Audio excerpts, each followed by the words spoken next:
प्यारे बच्चों, कैसे हैं आप लोग। उम्मीद करता हूँ आप लोग अच्छे होंगे। आइए हम लोग जीवनी पर चर्चा में आगे बढ़ते हैं। आज का हमारा जो विषय है बहुत ही खूबसूरत विषय है। छायावाद की कवयित्री, जिन्हें आधुनिक मीरा कहा जाता है, महादेवी वर्मा। आज हम इनके जीवन परिचय को पढ़ेंगे, इनकी साहित्यिक सेवाओं के बारे में जानेंगे, इनकी रचनाओं के बारे में हम लोग जानेंगे और भाषा शैली इनकी क्या है इत्यादि विषयों पे हम लोग चर्चा करेंगे। जैसा कि इससे पहले हम 2 वीडियो बना चुके हैं, एक कबीरदास की जीवनी, एक तुलसीदास की जीवनी। आप लोगों का बहुत सारा प्यार और स्नेह मिला। कम से कम आप लोग इस लायक हमें समझते तो हैं कि हम आपके लिए कुछ कर रहे हैं। और बेटा आप लोग ये भी ध्यान देना कि जब हम जो है बिना आपसे कुछ लिए इतना हम आपके लिए करते हैं, तो आपका भी कुछ दायित्व बनता है कि आप लोग भी अपने अध्यापक की कही हुई सारी बातों को अमल करें, हर विषय को तैयार करके आएँ।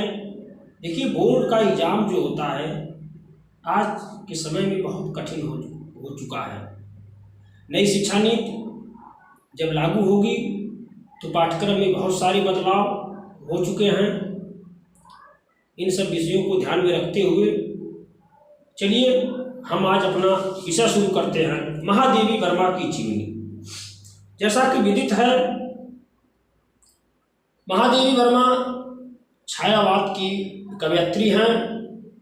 इनका जन्म 24 मार्च 1907 ईस्वी को फर्रुखाबाद उत्तर प्रदेश में हुआ था। कहाँ हुआ था? फर्रुखाबाद।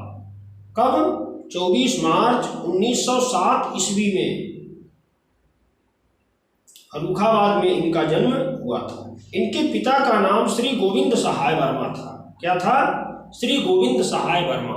और इनकी माँ का नाम हेमरानी देवी था। क्या था इनकी माँ का नाम? हेमरानी देवी। इन्हें महादेवी वर्मा का विवाह बहुत कम समय में हुआ था। एक कुरूप थी, कहने का मतलब ज़्यादा खूबसूरत स्मार्ट नहीं थी, इसलिए इनके पति इन्हें त्याग दिए।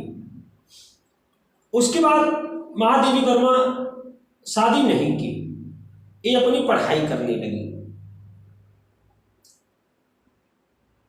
कायस्थ पाठशाला से इन्होंने पढ़ाई की, यमय संस्कृत से इन्होंने किया। बाद में जो है ये शिक्षा के क्षेत्र में ये लग गई, पीछे मुड़ करके कभी नहीं देखी। महादेवी वर्मा बहुत ही कर्तव्यपरायण महिला थी। समय से हर कार्य को करती थी। अब इनका दाम्पत्य जीवन सुचारू ढंग से नहीं चल पाया। इनके पति डॉक्टर थे जो महादेवी वर्मा जी को तलाक दे दिए, ये उनको पसंद नहीं आई।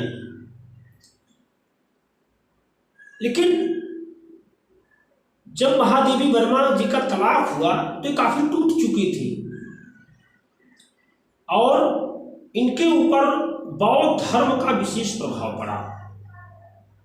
जो बौद्ध धर्म में करुणा की बात होती है, दया की बात होती है, इसका प्रभाव इनकी रचनाओं में देखा जाता है। जो इनके जो गीत लिखे छायावाद के अंतर्गत महादेवी वर्मा जो गीत लिखे, इनके गीतों में एक दर्द जो झलकता है। अब ये जो इनके गीत हैं उसमें किसके लिए दर्द है, इस चीज की पुष्टि नहीं हो पाती है। ये रहस्य रह जाता है कि मीरा, आधुनिक युग की जो मीरा है महादेवी वर्मा, ये किसके बारे में गीत लिख रही है। इसलिए इन्हें रहस्यवाद की कवयित्री इन्हें कहा जाता है। मीराबाई को क्या कहा जाता है? रहस्यवाद की कवयित्री। इनकी रचनाओं में रहस्यवाद के दर्शन देखने को मिलते हैं। कुछ समय तक महादेवी वर्मा साहित्य की सेवा में लगी रहीं और ये हिंदी साहित्य के लिए बहुत सारी चीज़ें हिंदी भाषा प्रेमियों के लिए उपलब्ध कराई। विधान परिषद के सदस्य भी इन्हें नामित किया गया और आप देखेंगे कि इनको 1983 ईस्वी में यामा पुस्तक पर इन्हें ज्ञानपीठ सम्मान दिया गया। यामा इनकी एक रचना है, यामा, जिस पर इन्हें ज्ञानपीठ सम्मान दिया गया। ज्ञानपीठ सम्मान प्रतिवर्ष एक विषय पर दिया जाता है। सभी भाषाओं को मिलाकर के किसी एक भाषा की एक रचना पर एक ज्ञानपीठ सम्मान दिया गया। महादेवी वर्मा चांद पत्रिका का भी निःशुल्क संपादन करती थी। चांद पत्रिका का इन्होंने निःशुल्क संपादन किया और ये महिला विद्यापीठ की उपकुलपति पद पर भी जो है ये कार्य की। ये जो साहित्यिक सेवाएं हैं इनकी, इसको हम साहित्यिक सेवाओं के अंतर्गत हम रख सकते हैं कि महिला विद्यापीठ में उपकुलपति रहीं, चांद का जो है निःशुल्क संपादन किया। 1983 ईस्वी में इन्हीं उपलब्धियों को देखते हुए, इनकी रचनाओं को देखते हुए यामा पर इन्हें जो है ज्ञानपीठ सम्मान दिया गया। दूसरी चीज, इनकी रचनाओं में भावुकता और बौद्धिकता के दर्शन मिलते हैं। आप जब इनके पदों को पढ़ेंगे तो एक बहुत ही खूबसूरत पद इनका है कि बीन हूँ मैं ही तुम्हारी रागिनी हूँ, बीन हूँ मैं ही तुम्हारी रागिनी हूँ, दूर हूँ तुमसे अखंड सुहागिनी हूँ।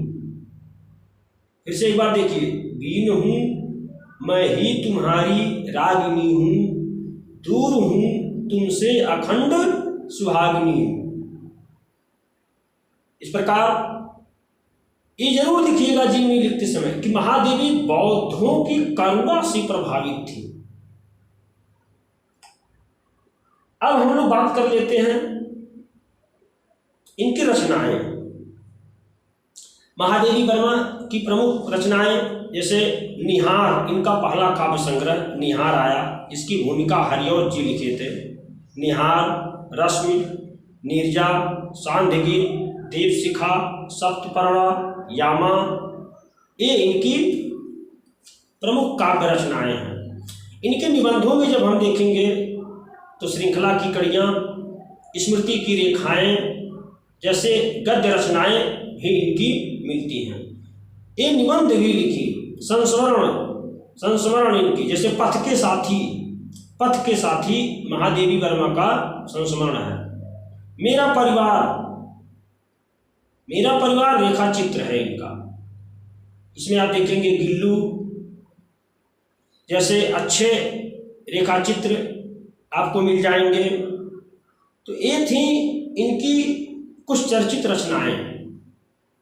अब हम बात कर लेते हैं भाषा शैली की।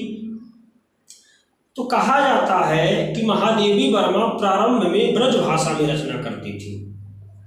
जब ये कविता लेखन शुरू की तो उस समय जो है ये ब्रज भाषा में रचना करती थी, लेकिन बाद में धीरे धीरे ये खड़ी बोली की ओर अग्रसित हुई। इनकी भाषा कहा जाता है कि महादेवी वर्मा की जो भाषा है, जो लेख है, उसको अगर मुर्दा भी पढ़ ले तो कफन फाड़ के उठ खड़ा होने की क्षमता रखता है। महादेवी वर्मा का जो गद्य है, जो उनकी भाषा है, उसको सुन करके मुर्दा भी कफन फाड़ के उठ बैठने की जो है क्षमता रखता है। ऐसा इनकी भाषा के बारे में कहा जाता है। यानी इनकी भाषा में शुद्ध खड़ी बोली के कोमल शब्द मिलते हैं, कोमल शब्द, जिसमें संस्कृत के तत्सम शब्दों की अधिकता ज़्यादा होती है। कहीं कहीं आप देखेंगे इनकी भाषा में सांकेतिक शब्द भी मिलते हैं, जैसे दीपक, बादल महादेवी वर्मा के प्रिय प्रतीक हैं, दीपक और बादल। फिर आप देखेंगे महादेवी वर्मा गीतात्मक शैली में अपनी कविताएं लिखती थी। किस शैली में? गीतात्मक शैली में, जिसमें इनकी जो कविताएं हैं, जो गीत हैं, उसमें बौद्धों की करुणा का झलक मिलता है। और छायावाद में महादेवी, आचार्य रामचंद्र शुक्ल कहते हैं कि छायावाद में गीत लिखने की जैसी क्षमता महादेवी में थी, वैसे और किसी छायावादी कवि में नहीं थी। वैसे तो छायावाद में 4 जो प्रमुख स्तंभ आते हैं, जयशंकर प्रसाद, सूर्यकांत त्रिपाठी निराला, सुमित्रा नंदन पंत और महादेवी वर्मा। तो महादेवी वर्मा छायावाद की चतुष्टयी में भी आती है, छायावाद की लघुत्रयी में भी इनको रखा गया है। ये थी इनकी भाषा शैली। आप लोग जीवनी इसी प्रकार से लिखिएगा, इससे आपको अच्छे नंबर मिलेंगे एग्जाम में। और आप लोग हमारे चैनल को लाइक करिए, वीडियोज को शेयर करिए और चैनल को सब्सक्राइब करिए।